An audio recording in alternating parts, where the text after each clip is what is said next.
Hello everyone, astro Shri अनंता पर आप सभी का स्वागत है। जय माँ दुर्गा।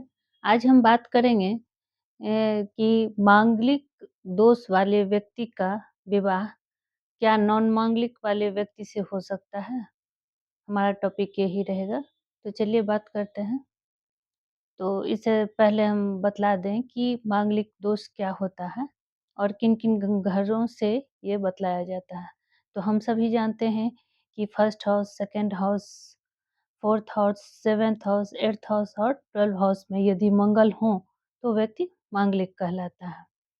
और मांगलिक क्यों कहलाता है? क्योंकि इन सब जगहों पर मंगल यदि रहेंगे और मंगल एग्रेशन का ग्रह है, क्रोध का ग्रह है, तो वो व्यक्ति क्रोधी होगा और उसका असर उसके स्पाउस पर पड़ेगा, उसके घर पर पड़ेगा, सेकंड हाउस में रहेगा तो उसके वाणी पर पड़ेगा, ससुराल पर पड़ेगा, तो इसलिए वो चीज़ खराब होता है।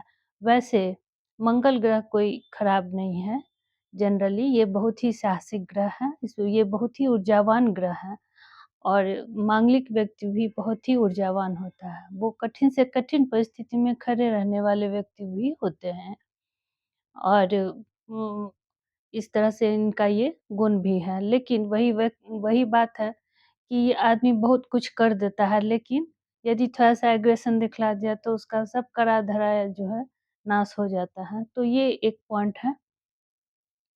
और दूसरा पॉइंट है कि यदि मंगल के साथ यदि शनि अकारक शनि बैठ गए, अकारक शनि कहने का मतलब है जैसे कि सिंह राशि में शनि अकारक हो जाते हैं, कर्क राशि में शनि अकारक हो जाते हैं, मीन राशि में शनि अकारक हो जाते हैं। तो मंगल और शनि की युति यदि इन सब घरों में हो गया, तो वो थोड़े से और कठिन परिस्थिति वाले मांगलिक दोष लग जाता है।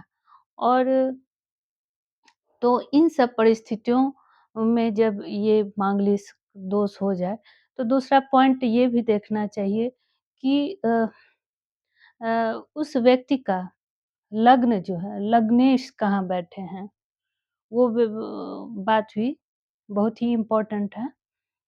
हम इसलिए हमने बतलाया है कि हम 3 कुंडलियों का यहाँ चर्चा अभी करेंगे। जो जिससे हमें पता चलेगा कि मांगलिक होने के बावजूद भी नॉन मांगलिक से यदि शादी हो, तो भी घर संसार अच्छा से बसाया जा सकता है। लेकिन उसमें गौर करने वाली बात है कि आपके लग्नेश कहाँ है? लग्नेश कहाँ है का मतलब ये भी है कि लग्नेश जहाँ बैठे रहेंगे, इससे ये भी पता चलता है कि उस व्यक्ति का नेचर कैसा है। यदि लग्नेश आपके त्रिकोण में बैठे हैं, तो वो व्यक्ति धार्मिक होगा, वो स्वभाव से बहुत ही शांत होगा और अपने धर्म कर्म में लगा रहेगा। यदि गुस्सा भी होगा, तो वो उचित बात पर ही गुस्सा करेगा। तो ये चीज़ है, यदि सेकंड हाउस में बैठ गए, तो चले गए, तो वो परिवार के लिए खड़ा रहेगा, ये भी बात है। तो ये भी गौर करने वाली बात है कि लग्नेश आपके कहाँ है। लग्नेश यदि मान लीजिए कि 6, 8, 12 में बैठ गए, तो मान लीजिए कि छठे हाउस में ही चले गए, तो एक तो उसका मांगलिक वाला सिचुएशन है और लग्नेश चले गए।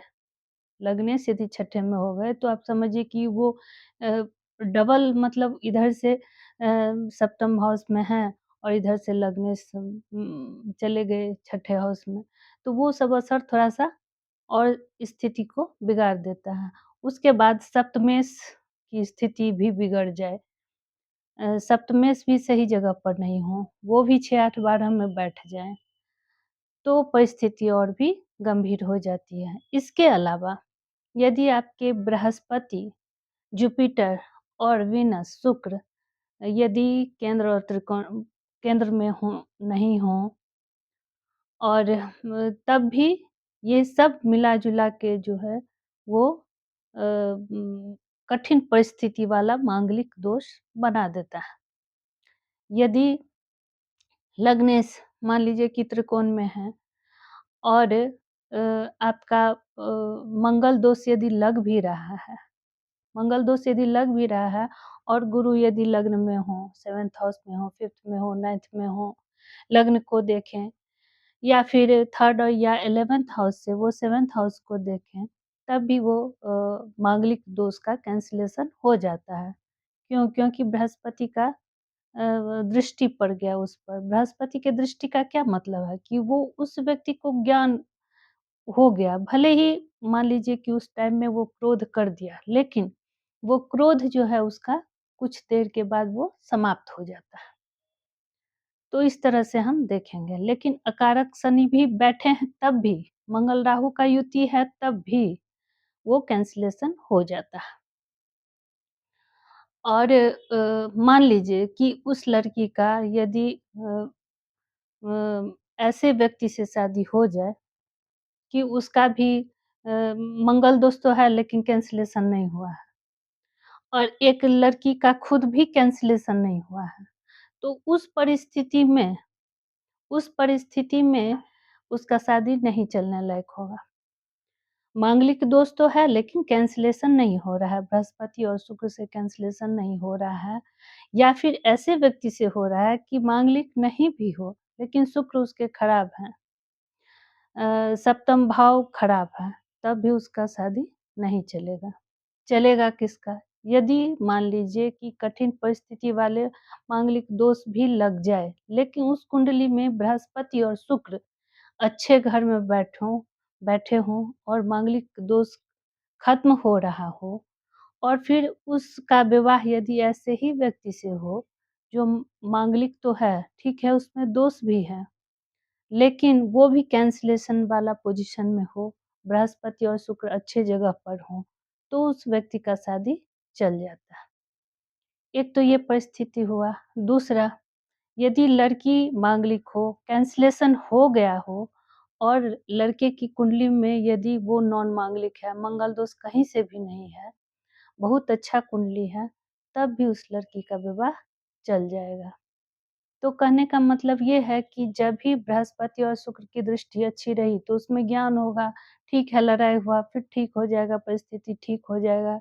शुक्र की दृष्टि है 7th हाउस पर या लग्न पर, तो भी सिचुएशन अच्छी बन सकती है।